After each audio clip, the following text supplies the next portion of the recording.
ازاي نفس الابتلاء يكسر انسان ويخلي انسان تاني اقرب لربنا؟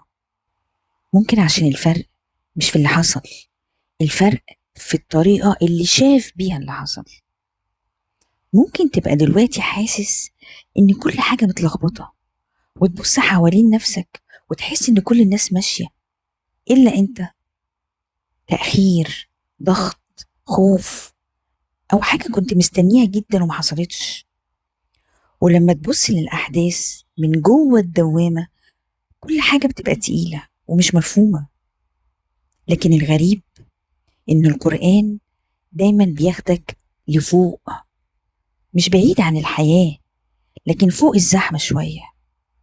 فجأة الحاجة اللي كانت باينة نهاية تبقى مجرد مرحلة. يمكن المشكلة إننا بنحكم على حياتنا وإحنا لسه جوه المشهد، والتأخير اللي كان خانقك يبقى ليه معنى تاني ساعتها. والابتلاء ميبقاش دليل إن ربنا سابك.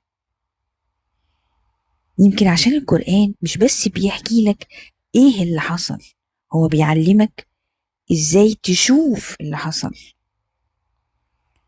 وعسى أن تكرهوا شيئا وهو خير لكم. أحيانا آية واحدة زي دي ترتب فوضى كاملة جواك.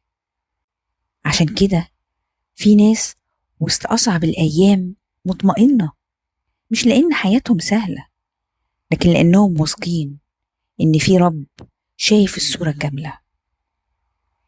يمكن الطمأنينة مش إنك تفهم كل حاجة، يمكن الطمأنينة إنك تثق في اللي بيفهم كل حاجة. قولي، انت بقى عايش جوه الدوامة ولا بتحاول تبص للحياة من فوق بنور القرآن؟